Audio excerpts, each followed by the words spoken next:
Phil and Alexa are back. I'm taking Alexa's word for it. I'm trying to get the live chat up. Okay, here we go. We're back. And finally, Navidi goes home. That's not Chris, because Chris wasn't shocking. Chris wasn't really in Navidi. But tonight we actually saw a bit of a power dynamic shift here. And I really enjoyed this. I liked watching Des play, but I really want to just draw attention to her final words. She was really, really playing this like the whole time. She was angry. She was pissed off. She was playing up the lie. As soon as she was voted out, she just switched it off. She was like, She's like, man, they really thought that I wasn't lying. I thought it was great. Man. I thought it was great. And I think that the problem for Des is I think that Des, her normal personality is probably very loud, very in your face. We didn't get to see too much of it this season. We did towards the end. And it seems to be like a theme here. Don't be surprised if Angela goes home next week, because it seems like every time there's an uptick in one of these invisible characters, they go home. They knock it out. Yeah, that's that. But I think Des is very loud in her real life, and I think that on the show it didn't hit necessarily, and I don't think it hit on the island. So once she started getting that defensive, I think it really did like click in people's heads that like, oh my God, she is so full of it right now. Like she is so so full of it. I think that she really did get caught here red-handed, and she didn't know how to get out of it. Yeah, and that's a tough one, and we'll dive into maybe how she could have handled that. I mean, this is a real like Monday morning quarterback kind of thing. But the second that Laurel told Dom, and then when it came back, when Kellen talked to Des made the decision, right or wrong, because I don't know how much admitting it would have helped her. She made the decision to double down on the fact that Laurel was lying. And honestly, had Michael or Laurel or whoever instead of Des had gone home tonight, I would have been so pissed off, not because I wanted Des to go home, but because people would have bought such a bold-faced lie just for the sake of sticking with the Navidi. And so I felt like this episode was just really tied up with a bow very well. Like, I think it was paced so well because the first scene was her talking to, like, Jonathan and Laurel in that group. And it ended with them just being like, no, you've lied. Like, you have, at this point, have lied to literally everybody except for Chelsea. Now it is your turn to go home. So it was, she got, she got by herself. She did. And I want to say too, I laughed so hard. It's probably the hardest I've laughed in a while at this show. When Des is yelling at Laurel, are we going to do this? Yes. Is Malolo going to go home? Yes. Is this, and Laurel and Dom are trying to have a conversation, and Dom just goes, hi, how are you? Like, I was laughing. Dom was cold tonight. That was fantastic. Like, I thought that was so funny because it's just like, that was, I think, the sign that pretty much tipped you off that Michael wasn't going home tonight, because Dominic kept such a straight face, and Dominic is playing really well here. I mean, he's watching Des blow up, standing there with somebody who's supposed to be his enemy, and he's just like, okay, so now tell me what you want to say, like, whatever, now that that's over, almost like, okay, she's out, goodbye. He's so playing as we were saying. Yeah, he's playing this so cool, and I thought that was a really, like, telling move right there, where it was like, I know she's crazy, Laurel. Like, I see this. I'm here for you. And this is always a tricky situation in Survivor, because I always say this, if I were ever in the game and you're on the wrong side of the numbers, why don't more people try to stir it up with the entire group? And it's always a tricky situation when it's just one person, because, like, if I were to walk up to you and say, somebody's trying to vote you out, you're going to be like, I don't believe you. Like, why should I believe you? You're not in my alliance. What's tricky here is that there are 4 people, and on top of that, Des actually did have a working relationship with Wendell and Dominic. I think that if Michael goes up to Dominic, it doesn't work. And I don't know how much Michael and Jenna actually know about the relationship that Laurel has with Wendell and Dominic, but I think that because it was Laurel, it really worked. And if she told them, this is even a better move. Like, if she said to Michael, like, hey, I can convince Dominic because Dominic actually does trust me, I think that this is really smart to make sure that it was Laurel going up. And I know Laurel was the one who was told. So I'm speaking more in like a hypothetical situation of, when is it okay to actually go to the other lines and say, this person's trying to turn on you, and when is it believable? And I can totally see Kellen's conflict here. But there's just too many people saying it, and too many people that she should be trusting that are saying the same thing. So it wouldn't make sense for her to not believe it at this point. I think Laurel handled it really well. And I'm seeing a couple things in the live chat saying that they don't love how Laurel handled it. But Laurel took a situation where someone from the majority said, hey, you guys have a chance. And again, people somehow still don't know about this Laurel Dom, Wendell, and Donathan thing. I think we learned a lot tonight that this is much more of Laurel's relationship with those two than it is Donathan's. But Laurel was approached by someone in the majority saying, I want to shake this thing up, let's change it. And then tells her ally, and then Des comes back and flips out on her in front of an entire group, in front of Dominic, one-on-one to her. And instead of losing her cool, Laurel just stuck with her story. And we see in Dominic's and Kellen's conversation, Dominic saying, I really believe Laurel. I just really think that she's telling the truth. She handled that so well. She handled that way cooler than I could have. And I think that's part of the reason why people went against Des, because when someone's acting really erratically and then one person is saying, no, here's what the fact is, 9 times out of 10, you're going to listen to the person who's more calm. Yeah, and I love that tribal council when Michael's like, my heart is still beating through my chest, but like he was like talking at a whisper. And, like, I am freaking out right honestly, now. like Michael says he's the 18-year-old real estate guy. He may be the 18-year-old serial killer because the way he was just so calm. I mean, that whole time he's like, my heart is pounding through my chest. And I'm like, dude, like, okay, if that's your heart pounding through your chest. I am nervous. Wow, like you might want to check your pulse too because you might actually be dying. You might have died a long time ago. It was like that was really interesting, and it was the way that all of Malolo kept backing up the same story, and it's this whole Navidi versus Malolo thing is such BS because really because Kellen is pushing it so hard because I think Kellen knows she can beat everybody in her alliance. That's why she wants it. I rewatched. This is going to be the worst thing that's ever been said on the podcast, but I rewatched the premiere of Caramoan last night. Yeah, okay, and Philip Shepard, yes, I'm bringing up Philip Shepard. Oh my God, please, no. Lays out the BR rules. And he says, make a majority alliance, then make a majority alliance within that alliance. That's what Kellen has right now. If she sticks with Navidi, there's 7 people, and she thinks that she has 4. It's her, Chelsea, Des, and Angela. So she's sitting there going, I am playing perfectly. She has that confessional on the beach. Yeah, she had the writing on the wall tonight with her confessional. She really did. She should have gone home. But she's sitting there saying everything's coming together. She's happy with how this plan is working for her. And I think that she is right. Like, this is a perfect position for her. She wants to stick with Navidi because she doesn't need the Malolos. She's in the majority alliance within the majority alliance. So what does it matter? Why would she want to ever work with the Malolos? But it is complete nonsense that it's so Navidi strong because there's no reason for the Navidis to be as strong as they are. There's been 3 swaps. The first swap happened on day 6. Why are we still so Navidi strong? Yeah, with 11 people left in the game, we're still saying like hashtag Navidi strong everywhere. I agree with you. I think like that makes sense for Kellen's game. And I'm going to put it out there. Dez's attempt was the right move. Things needed to be shaken up because Des apparently was at the bottom of this alliance. I figured she was somewhere near the bottom. And I actually had her, I think, in like second to last or third to last in my power rankings because I figured that if she was going to be the one to start all this drama, it was eventually going to come back and bite her in the butt. And that's exactly what happened with her. But I think Des going and trying to crack at that Navidi alliance was the right move. I think Des really made the right attempts there, but it wasn't in her, she didn't know that Laurel had this relationship with Dominic. And then after it all got exposed, how she handled it just really brought it down the drain. But as much as it's not fun to watch, like, yes, it makes sense why Kellen is doing this. I thought it was great that Des made the attempt. I love the secret alliance between Laurel, Wendell, Dominic, and Donathan. And then I'm messing my names up. It's hard with Dominic and Donathan. They need to change their names. It's really tough. They need to do something about that. They're being pretty selfish, I would say. Seriously. But Donathan finds his idol. And I don't know if you caught this. He did not want Dominic to be involved in that whole sneaky catch thing. And I thought that was very telling too.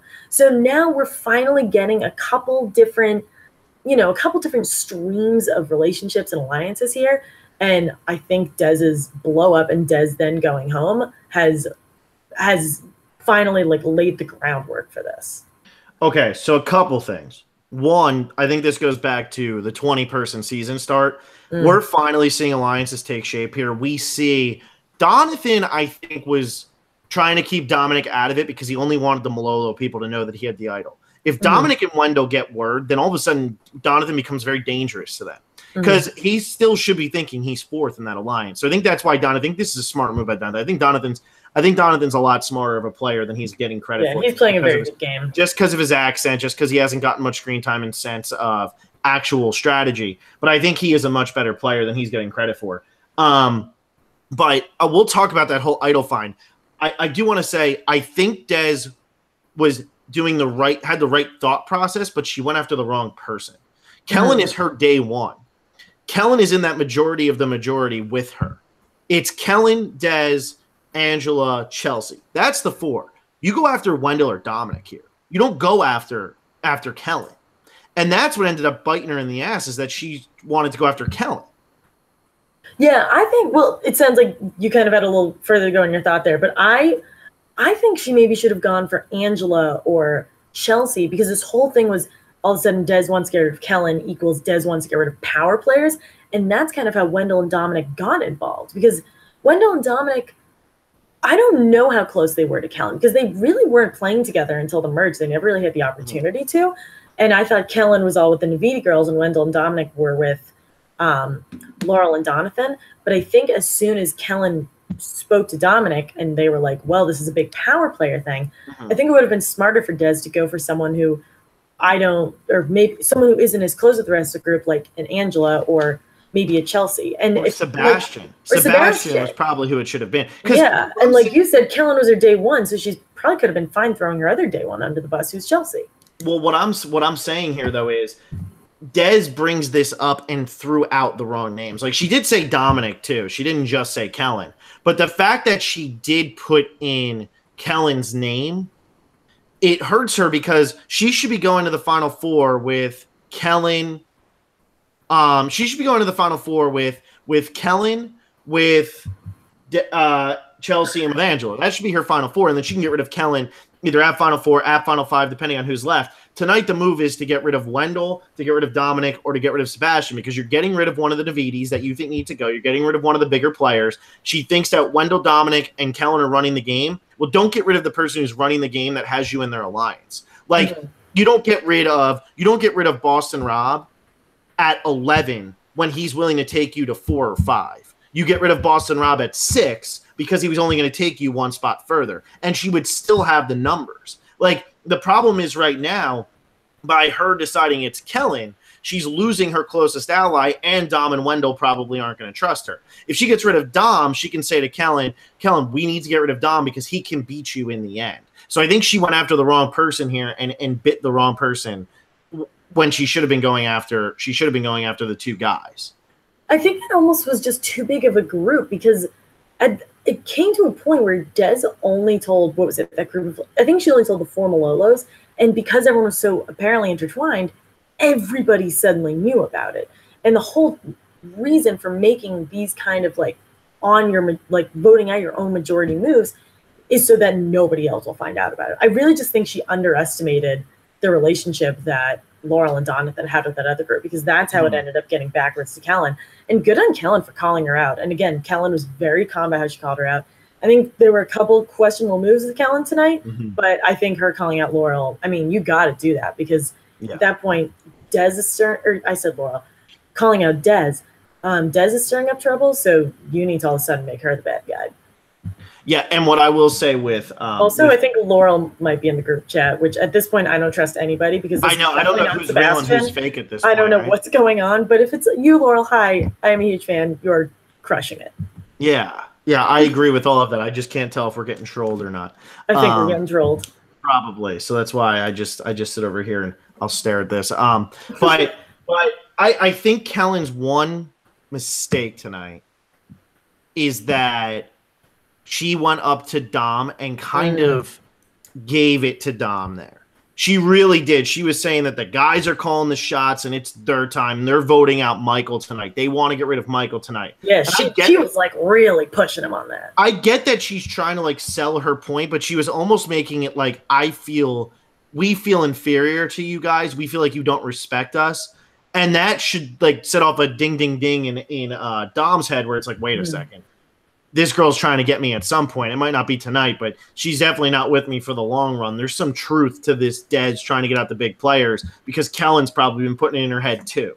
So Dominic had to be thinking like, okay, Kellen, like you are really going to town on me here. Also, why are you wearing your buff like that? Mrs. Buttersworth, that was like one of the funniest Instagrams I've ever seen. And on top of that, that's a great point. She attacked him, didn't attack him, that's a little extreme. But she said, you're coming for me and I don't, you're calling the shots and I'm just here. Then on top of that, she's saying Navidi strong, Navidi strong, Navidi strong. Meanwhile, the reason that Dominic is having this conversation is because of his alliance with someone in Malolo. And so he's looking, okay, well, I can't be Navidi strong for much longer because now there's only there's 11 people left at this point, and that relationship with Laurel can only be hidden for so much longer. No, it's true. And now we're down to the final 10, and you have what's interesting about this final 10 is you have 6 Navidi and 4 Malolo, but it seems like Donathan and Laurel are able to kind of traverse this gap here with to the side with Wendell and Dominic. So it could almost turn into a 6 versus 4 where, well, almost like a 7 versus 3 because it seems like Sebastian and Jenna are together, right? So one would assume. So really, like Angela and Kellen and Chelsea could really find themselves on the outs here. On the wrong side of the numbers because of this night. Chelsea's the only person who didn't. Chelsea, where did votes even go? Oh, she's the only person along with Des who voted for Michael. And I mean, Chelsea, we had this whole rant in our predictions episode about editing, but Chelsea won individual immunity, which I get. Like, production isn't going to care about individual immunity anymore because Dominic got the walking into the commercial break instead of Chelsea. But Chelsea was the only other person who voted for Michael, and is that was she just not a part of any of these conversations? I can't believe we didn't get any insight as to I don't think Kellen trusted her, so I think Kellen kept her in the dark. But what I'm more confused about is I wish we could have at least heard one confessional from Angela post immunity challenge because I want to know where her head was at, because we have no idea, was she going to vote for Michael or was she going to vote for Desiree? Like, whose side was she on? How much was she let in on? We saw none of that. And I really wish that we could have gotten at least one confessional there to tell us what side of these alliance she was on, so we can know going into next week where there's going to be 2 people voted out. It looks like in one tribal council, which is going to be so much fun. With 2 immunity necklaces. And 3 hidden immunity idols. So this should hopefully this takes care of the non-Suri Fields moment, and it comes in final 10 because I don't care if it happens at final 10. But next week should be wild. Next week's gonna be good. But let's go to Ghost Island because you bring up a good point. This no vote thing. I didn't even think about it that way. I'm thinking so she goes to Ghost Island. She risks her vote, doesn't get it, and she had the exact opposite reasoning that Kellen did her first time around. And Angela's right. They had a 7-4 majority at that point. That's totally worth it. But she gets back, and does she tell anyone that she doesn't have a vote? Because we walked into tribal council, and I was like, 4 people could be going home tonight. But what's the deal with Angela? I wasn't even. You bring up a good point. I wasn't even curious about where she stood. I was just curious if anybody knew that she couldn't vote, and maybe if she didn't tell anyone, it's probably a good call on her part. Yeah, I don't think she should have told anybody you don't have a vote, because then all of a sudden they could be like, well, you're going home. Well, yeah, whatever. Well, I'm not even that you're going home, but just that leaves you on the outside even more. I mean, she's already on the outside of things because she missed 3 days or a day or whatever it was for being in tribal council. So I think that ends up biting her. But as I look at Angela go to Ghost Island and not get an advantage, I mean, I wonder what the advantage would have been. I'm assuming it's probably Lauren Rimmer's idol. At this point, considering Donathan went on to find ties, which we'll talk about that idol find still. Yeah, what is that? Is the Lauren Rimmer one the last? That's the last one. The last thing. One other we were missing. Oh, the Dan vote. Yeah, extra vote. Okay, but we've been pretty positive tonight, right? Been pretty positive so far. I thought we were trying to be more positive and lovey-dovey as friends, as podcast coworkers. But friend zone you on the podcast. What's up? Yeah, I just got friend zone on a podcast as if I hadn't friend zone Alexa years ago. To the 144 current viewers, Phil's got friend zone. Anyway, know the truth. Yes, years after I friend zoned her, but Rock's got to go. Oh my god, they got to go because. Here's the problem. you know what? I've bitched about Ghost Island enough. I don't need to keep bitching about Ghost Island over and over and over again. It sucks. Like tonight, you know what? I'm actually happy somebody didn't get an advantage. That makes me happy. That makes me smile. It's like, oh goody. Not every time. Frolicking around his apartment. Not every time somebody's going to get an advantage. But you are eliminating so much strategy. Like, what happened to the show that used to make people pick who came on rewards with them? And what happened to the show that used to send Sugar to Exile Island 47 times and Terry to Exile Island 47 times, making people decide that? What happened to that show? What happened to the show that made people pick loved ones to come with them on a reward while other people are watching them? Instead, now they're just going to draw rocks every time? And it's so bonkers to me. Because one, there's no drama behind it, which is fine. But my issue with it is like what you just said. It's the lack of strategy. And this is a season where the whole selling point was that it's a bunch of super fans on Superfan Spooky Island, and they're just going to play with all these random advantages that other super fans didn't play correctly. And they're just going to try to pagong Malolos and never actually make a decision on who goes to Exile/Ghost Island. So it's ridiculous. Everyone on the season claims to be this massive super fan, and they're all playing pretty safe. Yeah, and that's the thing. Like, I don't even blame. I mean, we can say the players are playing pretty safe because I think they are. I think there's some who are going out there, but I don't think they need to necessarily put their necks out there. Like I said with Kellen, I think she's playing safe because she's in the best spot she can be in. There's no reason for her to mess up her game right now. But I just look at production here and it's like, okay, maybe at the beginning when you're sending somebody from the other tribe and you had just done a swap, that makes sense. But now you're in the merge portion of the game. Make them pick somebody. I want to be like, it's the same thing as when their rice if they don't pick somebody. Like, it's the same thing as like when you force somebody to pick somebody to go to Exile Island. Like, is this the first time there have been rocks to send someone to an island? No. I think in terms of like in the grand scheme of Survivor, yes. In this season, I wish they didn't have that.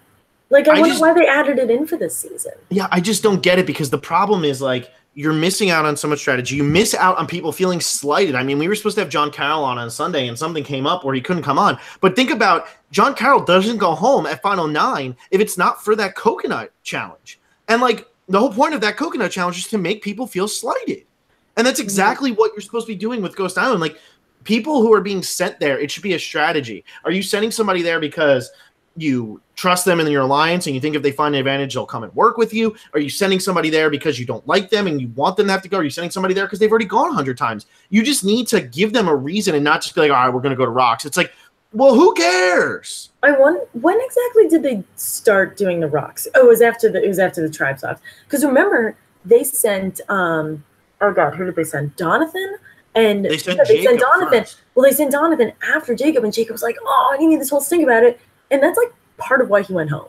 Like, this Ghost Island ties into so much of the season, and you and I have had many talks about how we feel about Ghost Island, and I think part of why it's been so meh is not because of the lack of advantages at all, but it's just because people are going there randomly. Yeah. Like, they're not going there for any reason. And I had an investment in Angela picking because I finally care about Angela now. Mm-hmm. But she was sent there because they drew a rock. I think they shouldn't. Now that I'm talking about it, I didn't realize that this was the first time that they gave someone the option to draw rocks to send them to some form of Exile Island. They should have just taken that away and forced them to pick. You should be forcing them to pick. I mean, if you're doing it in the pre-merge where it's like you're drawing rocks, like I can understand why the producers would do that. You just swap the tribes. You're never going to come to a unanimous decision. It's never going to happen because people aren't going to be willing to throw their own people out there or whatever. But now that you've hit the merge, I mean, you got to be just saying to somebody you're picking. Like, Donathan should have picked tonight. Donathan should have had to pick somebody from the losing tribe since he sat out. Donathan should have had to pick that person to go to Ghost Island. That's like the loss he gets for having to sit out. And that puts more pressure on the people who do the schoolyard pick because whoever leaves off Donathan should feel like, oh my God, he's going to send me to Ghost Island. That's how it should be, though. And like, instead, it's just a nonstop, like, Jeff doesn't even have to say. Jeff explains the rules every time, and I cringe. I almost cringe more at that than him still pretending that orange is Malolo. Like, oh yeah, we did need to talk about that. He kept saying Malolo, and then he switched back to orange. He kept going back between Malolo and orange, and he even said, he's like, it doesn't matter who's wearing the color orange on this day of the week. They're so bad. Like, you gotta drop it. You really gotta drop it now. exactly, he does. Because I mean, now you're literally just giving like a group of 5 a color. And you're saying, wow, they're going to reverse the curse. It's like, Jeff, you say reverse the curse enough. We don't need that every time. And Michael also says it enough. We're getting enough between the two of you. I didn't like it. All right, so I'm not a fan of that. I'm not a fan of this rocks thing. Let's talk about this challenge for a little bit because we're already kind of in there. This challenge, I didn't like. I found the challenge to be pretty turnkey. But what I did like is that they didn't tell them that there were 2 extra puzzles. Loved that. That was fantastic. Otherwise, I would have been very bored by the challenge because it's been you got to swim, do something athletic, and then do something that involves a puzzle. But both tribes were stumped because they were like, we're missing something, or we have too much. What's going on? I thought that was a great addition. Yeah, I think that's a great addition, and I would like to see something in the future. Like, I like when they do this. Like, you see it where they have to decide which puzzle you're going to do. We saw it in Worlds Apart. We saw Mike kill it in Heroes vs. Healers vs. Hustlers. I want to see that type of thing all the time. I want to see these extra puzzle pieces because they're like, okay, we know it's the Ghost Island logo, like, of course, but now there's extra pieces. Give me 2 puzzles, like, give me like 10 extra pieces, and I will be ecstatic. Like, don't make the puzzle so hard that it's dumb, but let them be like, oh my god, like, where did this come from? What's going on? Like, you think you have it, and then you realize, oh no, there's more pieces. That's more fun to watch than just somebody doing a puzzle. And like I said, I don't want it to be so hard that you're sitting there with Metamorphosis and stupid stuff like that. But if you're going to be doing this, let's do it. Like, let's see it. And I think this is a great start, and I think this is going to get going. And I think that I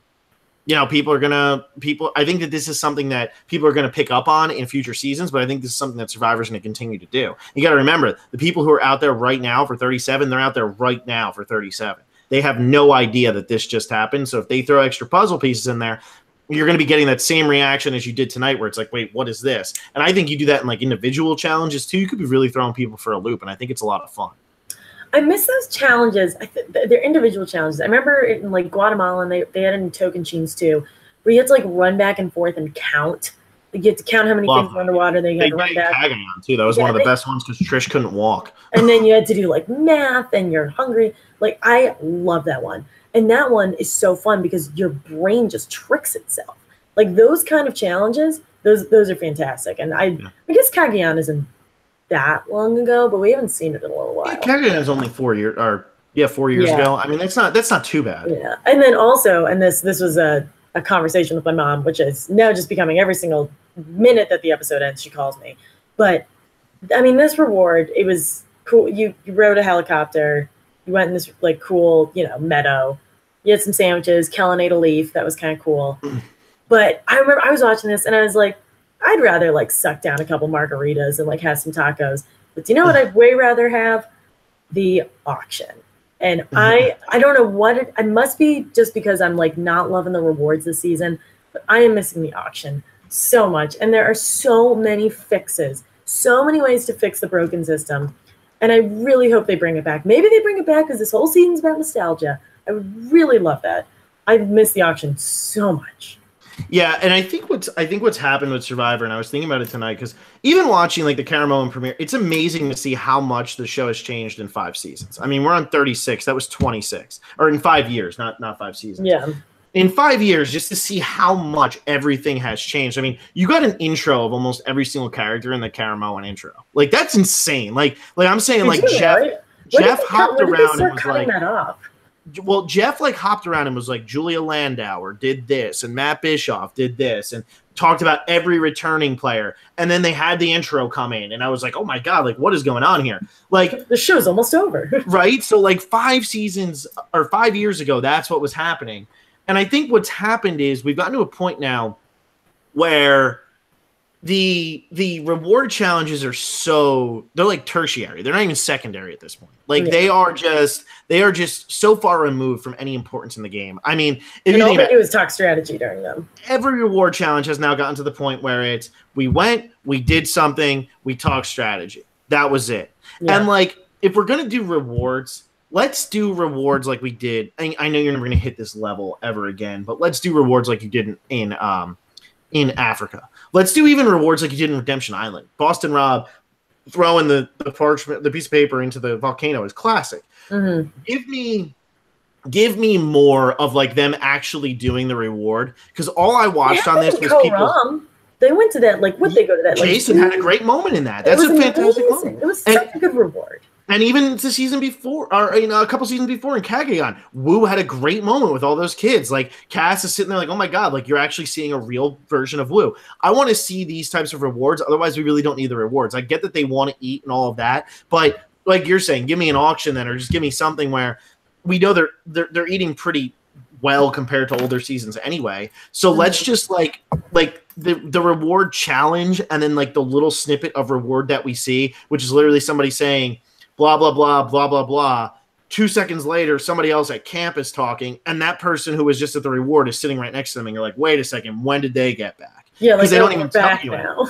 Yeah, there's no more thinking. There's no more like, oh, we were on a yacht and we had to decide if we wanted to bring food back. There's no Colby situation like in Heroes versus Villains, which is one of the best scenes ever because it's so unsurvivor-like. It literally took place in like a suite. Like the Real Housewives of Fiji. It was so amazing. I mean, Colby was just like, damn, girls, like, let me sleep. Fantastic stuff. We're not getting that so much in these recent seasons. And I know here and there we get it, but I want it to be more consistent, or just don't do it. Like, we don't need to take up screen time with that. And I feel like what they're trying to do, they've been trying to do this. I remember, like, specifically, like in Game Changers, they did this a lot. But they're trying to make the reaction, like their reactions to Jeff's descriptions, they're trying to make that the whole thing. Like, oh my God, tacos, like Marks, these are so amazing. A whole sandwich. Wow, this is so great.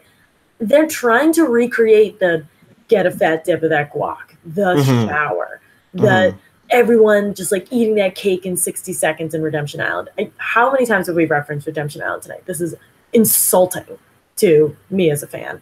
But they're trying to recreate that, and it's not the same, because watching like this group of people think about a sandwich is nowhere near as satisfying as watching them try to spend $500 for half a cheeseburger.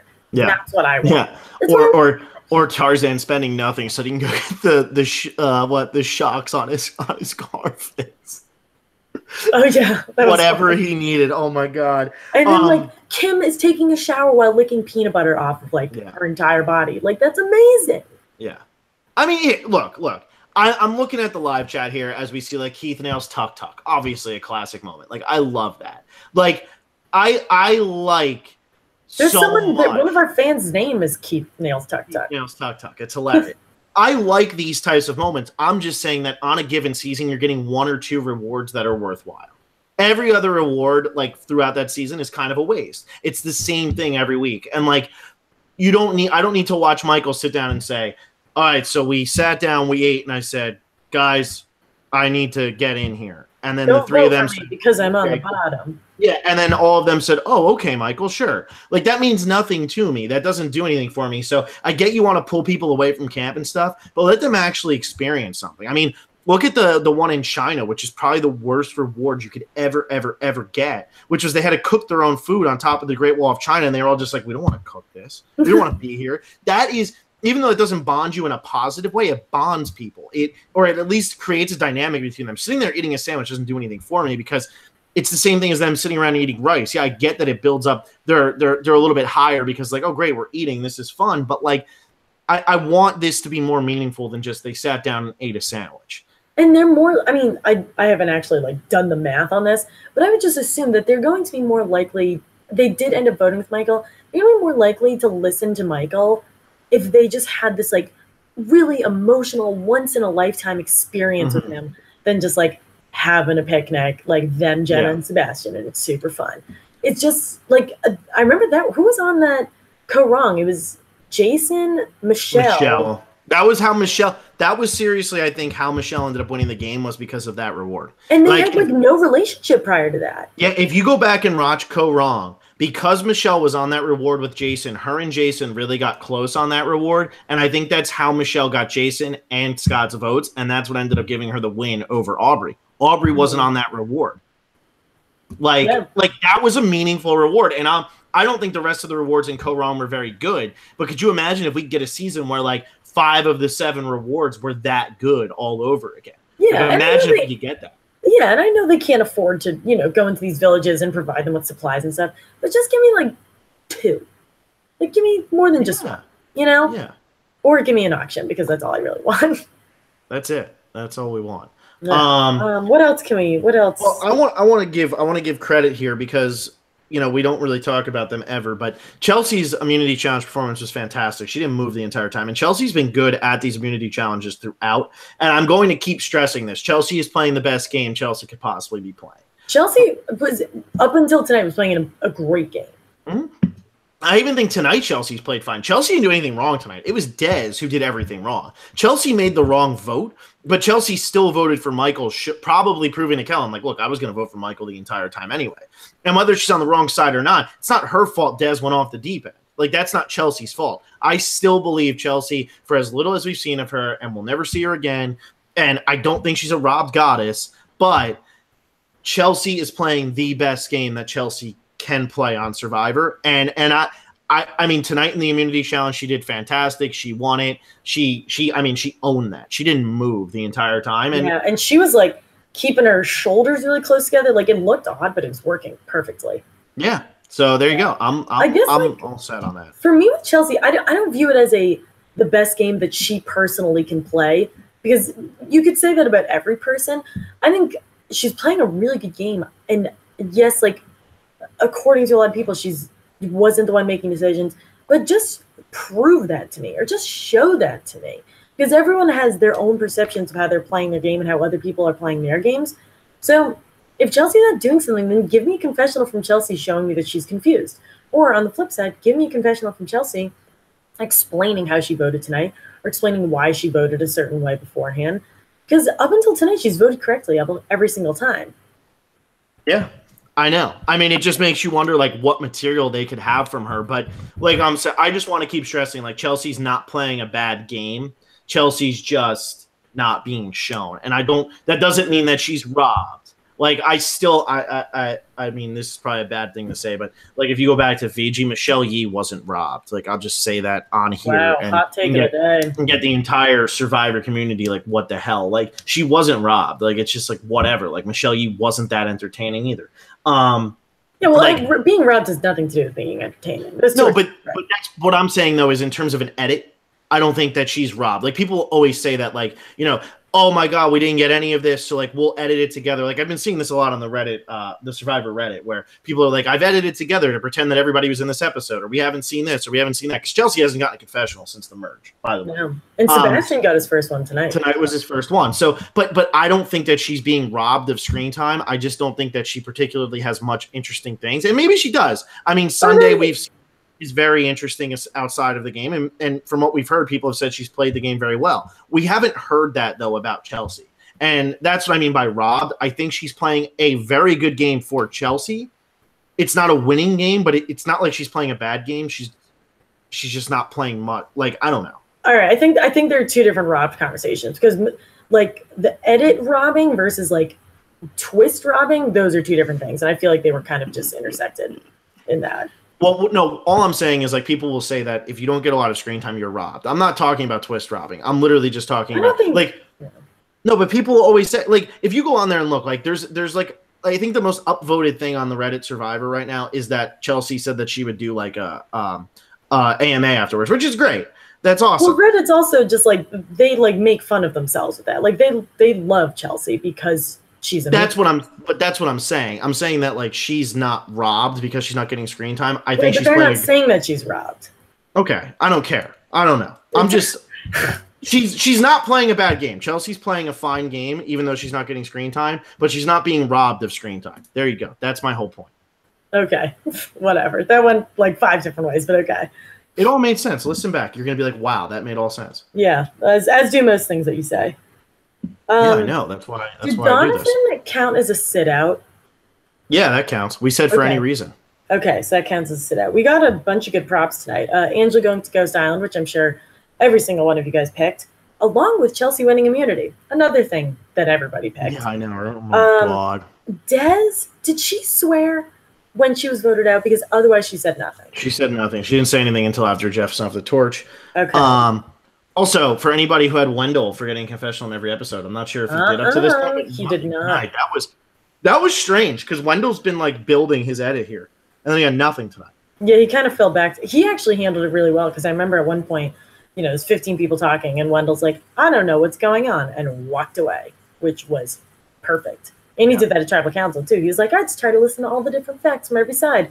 And Jeff was like, well, that's not fun. Let me talk to Des more. It was really funny how Wendell said, I just walked up halfway through. And then at Tribal Council, Des was like, he was there the whole time. And like, they didn't show Wendell my entire life. They didn't show Wendell reacting to that, but I wonder if he was just like, yo, okay, whatever, Des.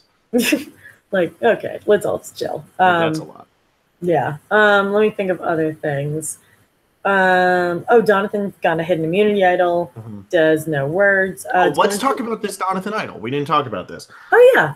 So Donathan and Michael go off to find the idol. I'm sitting there going, oh, great. Here comes Michael finding another idol. And then Donathan found it, which was actually, like, I obviously, like, Michael's been a bigger character on this season. But, hey, I was pretty pumped to see Donathan find the idol instead of Michael. I'm not going to lie. It kind of threw me off there. I really thought it was going to be Michael.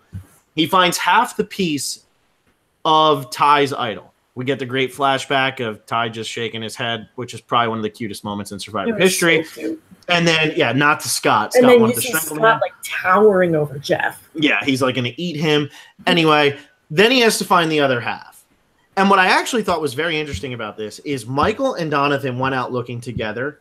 Wouldn't it have been cool if it was kind of like what they did in Koram, where somebody had to help you find the other half of the idol? And I get that they were only using it as one idol, so it was only like a normal idol. It wasn't the super powered idol. I know. Wouldn't it have been cool if they actually, so sad. Like if Donathan actually did need Michael though to get that other piece, and it turned out where he actually needed 3 alliance members to sit around him in a circle. And I liked Jenna going, well, I'll just go up and go get my canteen so it doesn't look fishy. It's like, Jenna, you sitting down for 3 seconds and getting up looks fishy. We're gonna be honest. Because like, that's more movements than we've seen from you also. Yeah. That is really, really funny. I know. I don't know how I felt about it. I guess I'm glad that it isn't a super idol, but I remember when he found it and they were like, this is useless until you do something else. I was like, oh, that kind of sucks. But I knew he was going to get it because apparently now hiding idols at camp isn't as scary as it used to be, or they're just not showing it the way that they used to. Russell finding them in Samoa was like really intense, and James and Todd and Amanda getting theirs in China was super intense. And for Ben's last season, I was like, okay, I know he's going to get it. And for this one, I was like, I know he's going to get it. Yeah, this one you knew he was going to get it, but it was still pretty cool. I mean, how he had to sit there. It took a village. And he couldn't see it. And when they said you just have to dig under your camp, it's like, oh, you can just get everybody out of there. But their shelter's on the ground. Like, he like had to reach between and pull it out, and he didn't know where it was. And it's funny to watch him try to find it. And he's like, guys, that's what I'm trying to do right now. And all of them are just sitting there like staring like, are you kidding? Like please be cool. Imagine not being Donathan, but being Michael or Laurel in that situation where your heart is just pounding through your chest. Like, oh my God, I can't make a move. Like, I just have to sit here and pretend that like I'm just like having a normal conversation while the rest of the tribe is just walking around us. I thought that was really cool. And it was cool before anybody came, when it was just Donathan, awkwardly sitting by himself. And then Kellen walks by and she's like, what do you think of my hair? And he's like, it's so great. And she was like, I don't know. Like, you sure about that? That was fantastic. Yeah. I thought that was all really good. I was a big fan of that. Yeah, that was pretty funny. You want to do MVP, LVP? Yeah, I only have Kellen left on my team. Woohoo! My whole team is decimated. I know, your team took a hit. I updated it. Are we tied now? God, isn't that crazy, though? Like, I have 1 person left, and I think do you have 4 left? And we're tied? I haven't lost someone since the premiere, because I lost Jacob and Gonzalez. There you go. So, but that says, like, how much that ends up hurting. Like, you lost 2 people in the premiere. I'm down to 1 person at Final 10, and we're still tied. Like, obviously, next week you'll end up moving ahead of me. But I just think that's funny how, like, just having those first 2 boots absolutely destroys your score. And Joe, he's crawling up. Yeah, well, I need Angela to go home. Angela's not going to win. Kellen has a better chance to win than Angela. So, okay, so for MVP, I'm going to give this to Laurel. And this is partly because she's on my team. But I think Laurel, I said this earlier, she handled being on that hot seat so well. And I don't think her name ever really came up to be voted out. And I think that speaks volumes to how she handled this, because Dominic or Kellen very well could have been like, wait, Laurel's a liar. Laurel's a Malolo. She's got to get out of here. But she stood her ground. She kept her cool. And she just straight up used facts against Des. And Des is the one who imploded. Laurel stayed at home, or Laurel stayed at camp. And then she still got this secret alliance with Dominic and Wendell. And somehow no one really knows about it. And Donathan really isn't as tight with him, but he still listens to Laurel. Because when Donathan and Laurel were talking about Des's proposition, it sounded like Donathan was pretty interested. And Laurel still persuaded him, I don't know if it's persuaded or just spoke to him about it, to stick with what they were doing. I think Laurel's in the best position in this game right now, and I think she's an easy MVP. I think it's either her or Donathan. The only reason I would maybe give it to Donathan is because Donathan didn't have to take any heat tonight. He got the idol. He was able to, he's aligning really closely with other people on Malolo. Him and Michael both went out to look for the idol together. Michael said he didn't want to do it, but he doesn't really have a choice at this point. So I do think that Donathan had a good night tonight, and he didn't have to be the center of any attention. Although Laurel got to prove her loyalty tonight to that group by going up and telling them and having it actually be very true.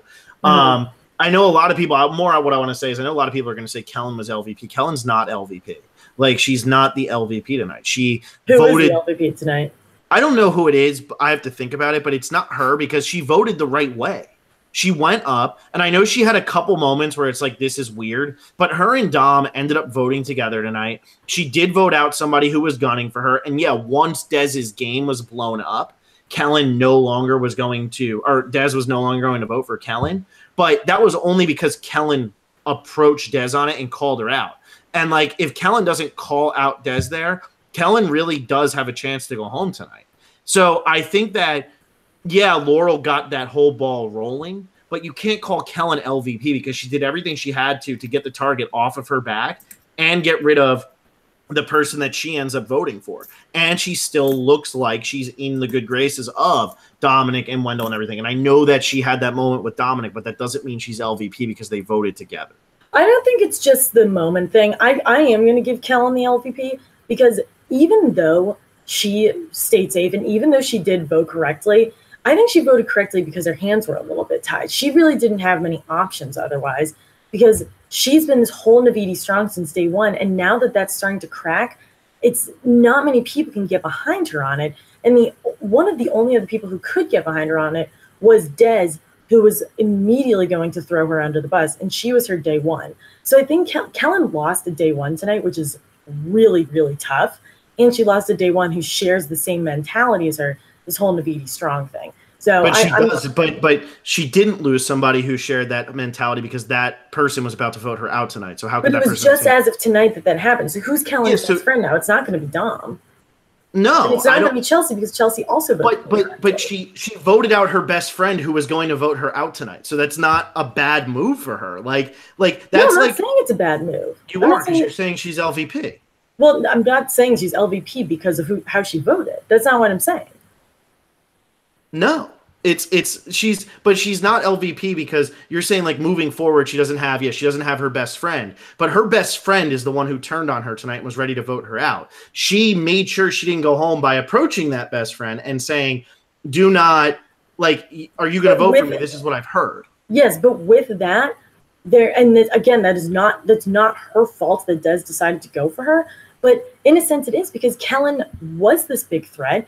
And she saved herself by hiding with Dominic, who's also another big threat. But now she doesn't have anyone to turn to. So I think it has to go to Kellen. And I also don't know who else it could go to. Well, it's not because she's on your team. It has nothing to do with it being on your team. It could go to Angela. I mean, Angela literally did nothing, ended up playing the thing wrong, or not playing it wrong, but just gets the wrong luck of the draw, ends up with a no vote and doesn't vote. So we don't actually know. We don't actually know if Angela would have voted the right way or not. We don't actually know if she would have been on the Kellen side of things or on the Des side of things. Mm-hmm. I honestly don't I feel like every time I start to know Angela, something happens where you're just like, okay, again, I have no idea what this woman is doing. And tonight was like a perfect example where it's like she's building. She gets to Ghost Island. She gets the no vote. We never hear from her again. And we have no idea what she would have done. Mm-hmm. Like, I'm really curious. I want to see like a secret scene of Angela telling me what her thought process was going into that immunity challenge. Because that had to have been intense. I wouldn't even give her a secret scene. Yeah, that's true. We probably wouldn't even get anything. Yeah, which sucks. So maybe I'm excited to read the exit interviews for this one. I think it'll be good. Yeah. So let's go to Twitter. Yeah, let's go over to Twitter. You want to go first? Yeah, I have to find one. Oh yeah, Chris says, "Who's the person who gets the points if Jeff gives the episode title?" That's no one. Is Jeff who said the episode title? I didn't even know what the episode title was. It was I forget. I don't know. It was something generic. Oh, it was like something. I don't know. I'm not gonna look it up. I don't care that much. Andy Vogel, was there ever really any doubt to the notion that Des was lying? I don't think so. I mean, I think they tried to stir up a little bit of drama because there definitely was like some high school drama tonight. But I think because of how almost unanimous those votes were, I think no one ever really believed her. I think this is like another situation too. If you like look at somebody like I guess it's your personality, because if like let's say you look at somebody like God, I'm like re-looking at old Survivor. Look at somebody like Rocky from way back in Fiji. This is the second time I brought up Fiji, but look at Rocky. His whole personality was aggressive, in your face, yelling at you. He was always on edge. He couldn't keep his cool. He had no idea what was ever going on. So if he is caught in like this lie and he starts yelling at you, you're probably going to believe him a little bit more because he's not acting any differently, and you may not have trusted him in the first place. But like he's not acting there. Tonight was such a different side of Des than we had ever seen, and she was going up against somebody who had not been shown to be a liar. Like look at Adam versus Taylor just back in Millennials versus Gen X. Adam like lost his mind, but he was also going against somebody that nobody on that island wanted on that island, which was Taylor. So of course they're going to side with Adam, even though it was completely out of character for Adam to get like that, because Taylor is like nobody's best friend. But like Laurel was in a completely sound state of mind when she was making this argument, and Des was losing her mind.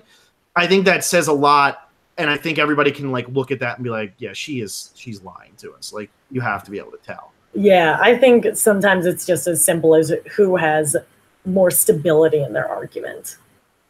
Yeah, exactly. And I don't think I think like Des just kind of lost her mind there. Yeah. Gamer Girl, why didn't Jeff say go excitingly before the immunity challenge like he normally does? I actually noticed that. You know, it's so weird though, because it's like Survivor's ready, go, and they're like literally just standing there holding ropes. But he said like Survivor's ready, go, this challenge is on. Like there was no pause in between go and this challenge is on. I thought that was, I don't know. Yeah, it's interesting. He's losing it. He is. Andy Vogel, is this the latest in a season we've seen someone get a Lucy at it? Do you expect to see more late game flameouts like this from the other purple characters this season? We had kind of touched upon this. She wasn't purple. People use purple so like liberally now. I think Chelsea is purple. And if Chelsea is purple, yeah. And if Chelsea ends up like having a Des explosion, that'd be pretty crazy. But I think unfortunately for her, she's just gonna like be the easy boot of next week, and then there's gonna be a more exciting one later on. Which is sad. Like if I was Chelsea, I would be very upset with how my edit is going. And not for nothing, Desiree ended up with 14 confessionals and an average of 1.4 per episode. Yeah, she had 5 of those tonight, but she had 9 going into this night. Like that's like it's like a pretty normal average. Like Libby had 1.2. I'm looking, I like have this in front of me. Like James had 1.17. Would we call James purple? Like you know, and Desiree had a higher average per episode than he did. Like Brendan had 1.25. I wouldn't call Brendan purple. So, like, yeah, Des had 4 episodes where she didn't have a confessional, but she had 6 where she did. You know, and one of those 4 was actually the second half of the premiere episode, so I don't even count that. Like, so really she had 3 episodes where she didn't. People use the word purple, like, way too often. Yeah, the only invisible edit on this season is Chelsea, because even Sebastian, even though he has barely any confessionals, his are spread out, like, over the episodes. Like, he's only had 3 episodes where he didn't have a confessional. He's just only had 1 in the episodes that he's had a confessional. So like that's what makes it weird. There's no one left in the game who has had a confessional in every episode. Yeah, Michael. Right? He's the only one. Michael. Michael's at a confessional in every episode? He has, yeah. Wow. He's the only one. There it is. But that's like crazy though, because if you look at like a season like Millennials vs. Gen X, I think it was 4 out of the final 6 had a confessional in every episode, or 3 out of the final 6. It was David, Adam, and Jay had a confessional in every episode. And then you look at like this season where there's only one person who has a confessional in every episode. And I really don't think Michael wins. I mean, maybe Michael does somehow pull it out, which good for him. That'd be amazing. But I don't think he does. So I think that that's very, it's very interesting just how different seasons can be. And like tonight, Wendell gets nothing. I don't think that kills him at all. I mean, why would that? No. Yeah, there's a difference between Wendell not getting an episode or not getting a confessional in this episode and Chelsea not getting a confessional ever. Oh, you know what? Kellen actually can get it too because her only non-confessional episode was the second half of the premiere, and we said that was 1 episode. So Kellen could get it as well. Cool. Okay, there's 2 people left. I thought there were none. Yeah. So there you go. But like, yeah, no, I don't even think that this was like a build-up and a flame-out for Desiree. Like, it was 4 episodes ago, she had 4 confessionals. Like, she's relevant. What I did like is the content, because her whole thing has been like all of her confessionals have been about being Navidi strong, and her downfall is trying to change that. I like how they built into that. Yeah. Oh, I agree. I think that's a good story. And even like Kellen going home, if Kellen would have went home tonight, it would have been a great end to the story where she's Navidi, and then Navidi ends up biting her in the ass.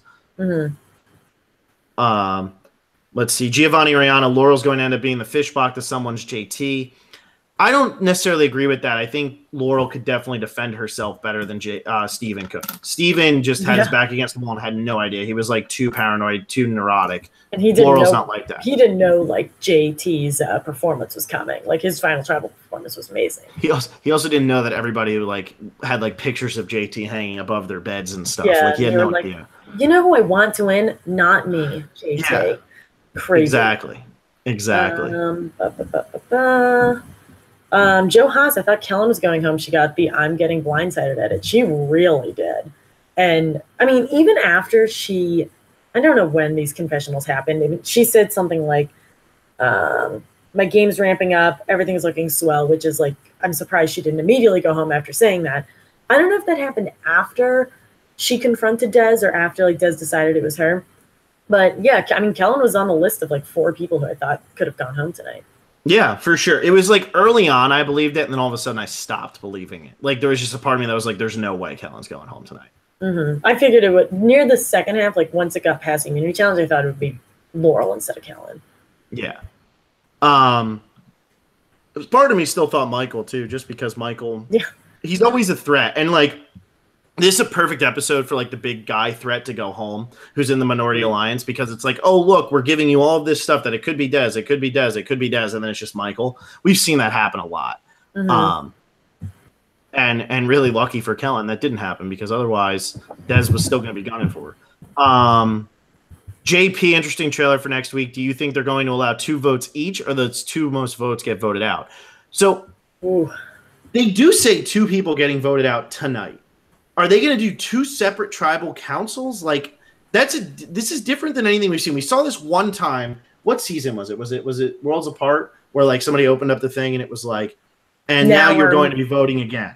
I think that's happened a couple times before, where it's like that could happen, and then they'll probably for the 2 immunity necklaces, it's probably a guy and a girl, right? That's I would assume. Yeah. That's my guess. And then also, is it a 1-hour episode? I think so. Yeah, I don't think it's any longer. Yeah. Okay. So that makes me think that they have to do it at the same tribal council, like sitting there. So maybe it is one of those like open the note and you have to just immediately vote someone out, because I feel like though maybe it could have a cool dynamic where Jeff tells them up front, hey, the people with the 2 most votes are going home. So then you have to like really stack your votes. Yeah. The only thing I don't like about that is, like, then it gets to be too much of a hot mess. Well, then the Minority Alliance gets rid of who they want to get rid of too. Because you're down to 10 people, like it's really hard. You can't like split the votes because the Minority Alliance could have 4 people. So I think that you're going to do a tribal. Somebody goes home and he's going to say, "All right, and it's time to vote again." And like everybody knows it this time, unlike the times previous. I think, because I remember like people would be like, "Oh no, we're voting again. This sucks." But I think this time everybody's going to know it's happening. So when we know that it's happening, they're going to have to think about it before they even go to tribal. Mm-hmm. Who do you want to get rid of first? Who do you want to get rid of second? Yeah. I don't know. I think I'm looking forward to it because I don't think we've ever seen anything like this before. So a lot of fun dynamic, and hopefully it's nothing like the Game Changers double vote out. Who was the double vote out that time? That was Haley who read that, right? Yeah, it was Haley who read it. Because then she did the whole I didn't consent to this thing, which was fun. And then everyone was like standing up, and then JT like screwed himself, and then Malcolm went home. And then CR kissed him. I mean, it was like in the moment, it was kind of cool. That but wasn't like, a double boot, was it? No, it wasn't. I guess I meant just like hot mess tribal council. There was definitely a double boot episode, though, I think, in that season. I feel like Haley definitely read a parchment that said, you are going to vote again. I feel like it was Haley. It probably wasn't. Haley went home with the merge, so she didn't have much opportunity for that to happen. Maybe that happened in Worlds Apart. That's true. That's true. I don't know. She didn't make it very far into the merge either time. Mm-hmm. All right, what's next? We got Nicholas Boer. Hey, guys, so Laurel truly seems to have her pulse on this game. Do you think her, Wendell, Dom, and Donathan 4 is the strongest alliance right now, or do you think it'll be Navidi strong? Also, who is Sebastian? Is he here? One more question coming. But I think that foursome is probably the strongest alliance, but I don't know. Like, is it going to last to the Final Four? I don't think so. I mean, all three of them do have idols, so they are the strongest alliance, but are they actually as solid as we're being told? I'm not completely sure. I think they are pretty solid because I feel like at this point they would have already broken up because then they would have gotten to the merge and like gone back to whoever they wanted to. I think Laurel and Donathan don't have much interest in being with the other two Malolos. I really think they're not interested in that at all. And I don't think Wendell and Dom really have much of a connection to the other Navidis as they do to Laurel and Donathan. Well, that's what I think too. I think Kellen is screaming Navidi strong, which is then in turn making it look like Malolo should also be strong. But like Jenna and Sebastian are a thing. So really it's just Michael. And why do Donathan and Laurel want to work with Michael? Like why would they want to go to the end with him? It wouldn't make any sense. Yeah. What's the next one? A couple more. Dan Bowers, another day, another Survivor Specials podcast, giving props to @Michelle Fitzgerald during her season. Get her on this podcast. # come on, bro. I wish. We would love to have her on. Dreams. In a heartbeat. And then let's see here. Cloud Noctis, hey Alexa and Phil. After this week, Dominic has increased his chance of winning while Kellen has reduced her chances. Your thoughts?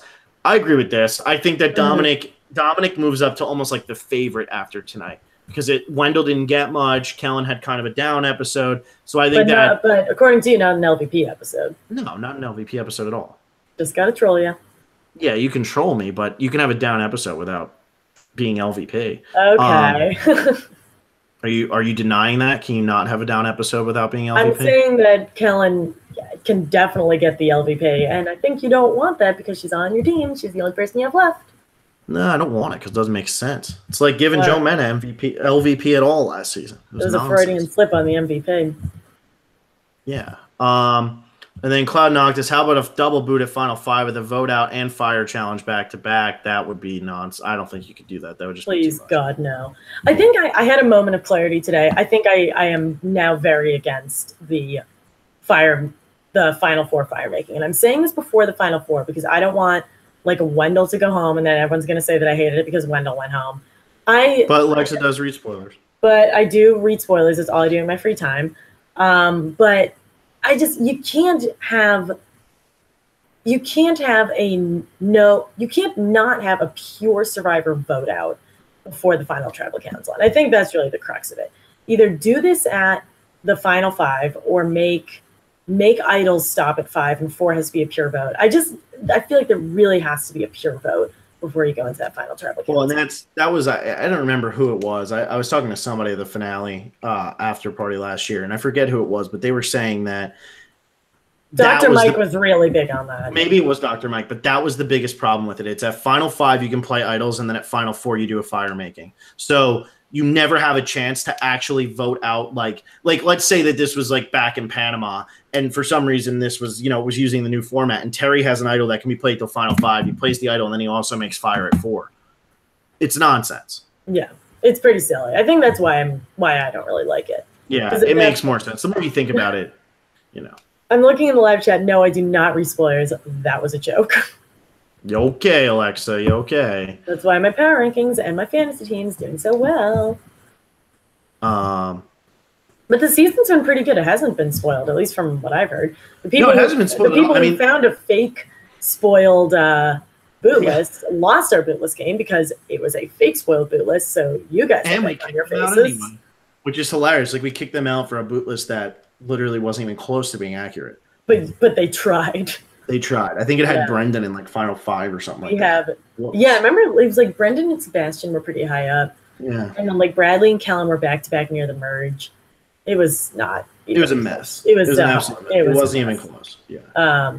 So yeah, Chelsea, I think, was the first boot on that boot list. That's what made it so good. That's the fact that it was so wrong. That's why she was either 20 or 19. She was so close to the top, but here she is.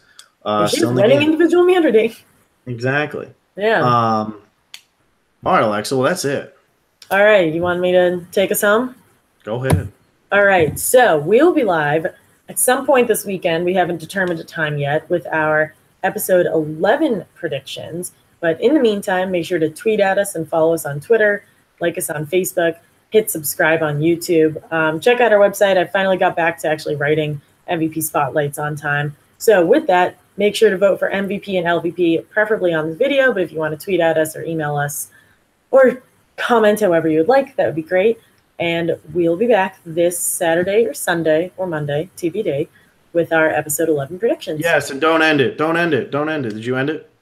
No. What's up? Okay, don't end it. So Friday night, I don't know what it is, but if you're on Reddit, you're cool with me just saying this. I don't even know what it is, but so there's like some comedy show in LA that's Survivor based. I saw it on the Reddit thing, so I'm gonna be at that. I'm gonna be judging that. I don't know what the hell that entails, but anybody who's interested in going, it's Friday night at 7:45. I think Bradley's gonna be there too. Just wanted to throw that out there. It was on the Survivor Reddit page, so I just wanted to throw that out there. I'll be there. More Survivor events. There you go. All right, that's it. I swear. Bye-bye.